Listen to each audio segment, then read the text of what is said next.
আসসালামু আলাইকুম। সবাই কেমন আছেন? ভালো আছেন?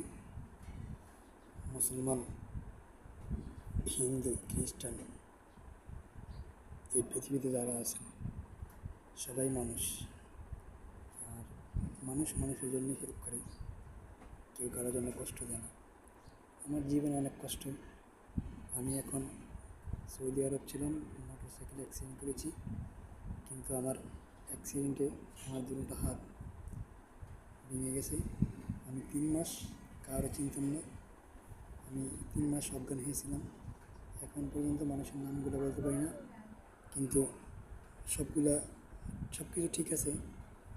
কার সাথে কী করছি, কতদিন আছিলাম, কী খাইছি না খাইছি, ওগুলো সব ঠিক আছে, কিন্তু মানুষের নামগুলো ভুলে গেছি। আমার জীবনটা অনেক কঠিন। আমি যাকে প্রেম করে বিয়ে করেছিলাম, যাকে আদর দিয়েছিলাম, দুই বিদেশ থাকতে আমি কোনোদিন কোনো জিনিস নিয়ে ওর সাথে কথা বলিনি, কোনোদিন কোনো কিছু নিয়ে ওর সাথে ঝগড়া করিনি। যে সময় যেটা বলতো এটাই করতাম। আমার এক ছেলে এক মেয়ে হয়েছে। ছেলেটা 7-এ পরে এবার 8 উঠবে, আর মেয়েটা 2-এ পরে এবার 3-তে উঠবে। তো অনেক কষ্টে আছি আর কি। এখন আমার অসুস্থ, হাত দুইটা ঠিক হয়নি। তো আমার তো বাপ নাই, ভাই নেই। আমাকে এখন আমার বন্ধুবান্ধব, যারা আত্মীয় স্বজন, পাড়াপড়শি, মামা, খালু যারা আছে, মুরব্বীরা, সবাই আমাকে টাকা পয়সা দিয়ে হেল্প করতেছে। যখন আমার হাতগুলো ঠিক হয়ে যায়, আমার মেডিকেলের টাকা পয়সা দিতেছে। তো আমিও সবার জন্য দোয়া করি, কিন্তু আমার জীবনটা অনেক কষ্ট হতে পারে মনে হয়। কারণ এতদিন আমি অসুস্থ ছিলাম।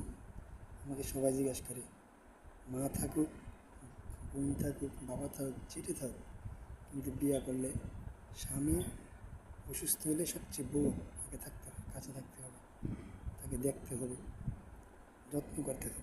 তো এটি ভালো মানুষ হোক, খারাপ মানুষ হোক, আপন মানুষ হোক, পর মানুষের জিজ্ঞাসা করে, তোমার বউ কী করে, তোমার বউ কী করতেছে, তোমার বউ আসে না কেন, তোমার অসুস্থ, তোমার তো মানুষ ঠ্যাং ভেঙে গেলে, মাথা হাঁটাইলে কাটতে গেলে বউ চাকরি করুক, বাপের থেকে টাকা পয়সা আনুক, মামার থেকে আনুক, নিজে কামাই করুক, জামাইরে পালে।